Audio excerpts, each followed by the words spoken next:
Praise the Lord. ஆண்டவர் இரட்சகருமாகிய இயேசு கிறிஸ்துவின் நாமத்திலே உங்களை வாழ்த்துகிறேன். சந்தோஷமா இருக்கிறீங்களா? பிரியமானவர்களே, நம்ம ஆண்டவருக்கு பைபிளில் நிறைய பேர் உண்டு. ஆனால் அப்போஸ்தலனாகிய பவுல் அவருக்கு ஒரு அழகான பெயர், என் வாழ்க்கையில் அடிக்கடி உச்சரிக்கிற ஒரு பெயர், நான் அடிக்கடி வாசித்து ஜெபிக்கிற ஒரு வசனம். 2 கொரிந்தியர் 1ஆம் அதிகாரம் 4ஆம் வசனம்.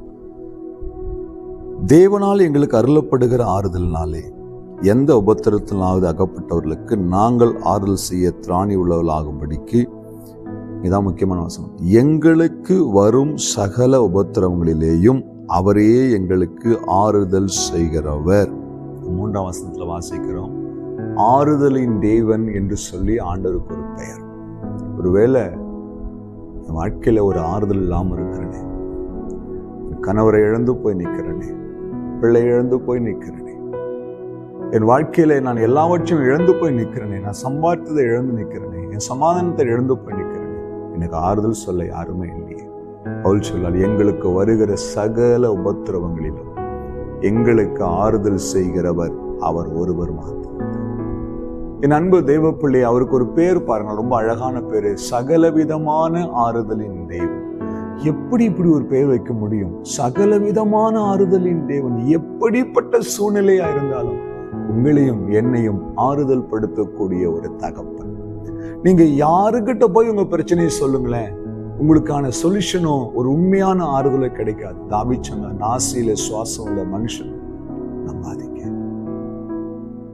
ஆறுதல் தரக்கூடிய ஒரே ஒரு தெய்வம் நாம் ஆராதிக்கிற இயேசு தான். ஒருவேளை இயேசுவை அறியாத தேவ பிள்ளைங்க இந்த வார்த்தையை கேட்கலாம். நல்லா கவனிங்க, கிறிஸ்துவ என்பது மதம் அல்ல, ஒரு மார்க்கம். உங்களை ஆறுதல் படுத்தக்கூடிய ஒரே தெய்வம். நீங்கள் எத்தனை இடங்களுக்கு ஓடினாலும், எத்தனை புண்ணிய ஸ்தலங்களை தேடி போனாலும், உங்களுக்கு கிடைக்காத ஒரு சமாதானத்தையும் ஒரு ஆறுதலையும் நீங்க இருக்கிற இடத்துல பெற்றுக்கொள்ளணும். அது இயேசுவால மட்டும்தான் முடியும். எங்களுக்கு வருகிற சகல உபத்திரவங்களிலும் அவரே எங்களுக்கு ஆறுதல் செய்கிறவர். உபத்திரம் வராதுன்னு பைபிள் சொல்ல. உலகத்துல உபத்திரம் உண்டு, போராட்டங்கள் உண்டு, பிரச்சனைகள் உண்டு. ஆனாலும் அதற்கு நடுவில் நாம் போய் ஆகணும். அதற்கு நடுவில் நம்மை தேற்றுகிற தேவன், நம்மளை ஆறுதல் படுத்துகிற தேவன். தண்ணீர்களை கடக்கும் பொழுது நீ முழுகி போகாமல், அக்கினியில நடக்கும் போது எரிந்து போகாமல் நாமும் கூட இருப்பேன். என் அன்பு தெய்வ பிள்ளை, அக்கினி போன்ற பிரச்சனைகள், உபத்திரவங்கள், எழும்ப முடியாத ஆயுதங்களை கொண்டு பிசாசு நம்மை தாக்கி கொண்டு இருக்கலாம். ஆறுதல் இல்லாமல் தவித்து கொண்டு இருக்கலாம். அங்கலாய்ப்பு, என்ன செய்வதுன்னு தெரியாத ஒரு நிலைமை. தேவ சமூகத்தில் அமைதியா உட்கார்ந்துருங்க, கதவு சாத்திருங்க, செல்போன் ஆஃப் பண்ணிடுங்க, எந்த மனுஷன் முகத்தையும் பார்க்காதீங்க. ஆண்டவரே, என்னை ஆறுதல் படுத்தக்கூடிய ஒருவர் நீங்க தானே. என் கணவர் என்னை ஆறுதல் படுத்த முடியாதப்பா, அதை எதிர்பார்த்த என்னோட முட்டாள்தனம். என் மனைவி என்னை ஆறுதல் படுத்த முடியாது, என் பிள்ளைகள் என்னை ஆறுதல் படுத்த முடியாது, வேறு எந்த மனுஷனும் என்னை ஆறுதல் படுத்த முடியாது.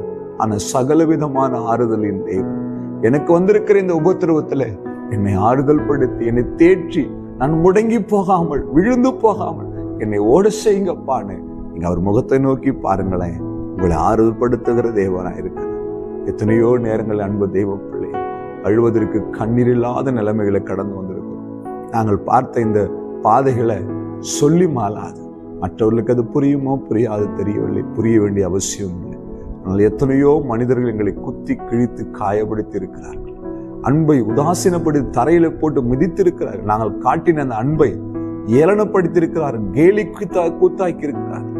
அப்பொழுதெல்லாம் வந்து தேவ சமூகத்தில் எங்களுக்கும் என் மனைவிக்கும் ஆறுதல் சொல்ல ஒரு மனிதன் இருக்க முடியாது. தனிமையில உட்கார்ந்து இரவு நேரங்கள்ல அழுது கொண்டே இருப்போம். ஆண்டவரே, இந்த ஊழியத்துக்கு வந்தது தப்பா, இது செய்தது தப்பா, ஏன் இந்த குற்றச்சாட்டு, ஏன் இப்படிப்பட்ட ஒரு பழி, ஏன் இப்படிப்பட்ட ஒரு காயம், எங்கள் கைகளில் நன்மையை பெற்றுக்கொண்டாங்க, இப்படி எங்களை காயப்படுத்திட்டாங்களே.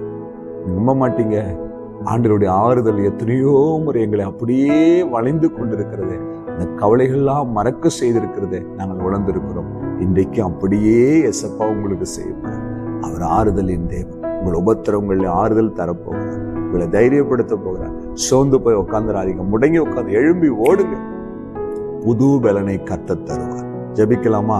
எங்களை நேசிக்கிற நல்ல தகப்பனே, சகலவிதமான ஆறுதலின் தேவனே, எங்களுக்கு வருகிற எல்லா உபத்திரவங்களிலும் ஆறுதல் செய்கிறவரே, இந்த வார்த்தை கேட்கிற ஒவ்வொரு பிள்ளைகளோடு பேசும், ஆறுதலை தந்து நடத்தும். இயேசு கிறிஸ்துவின் நாமத்தில் பிதாவே, ஆமென். ஹல்லேலூயா. God bless you.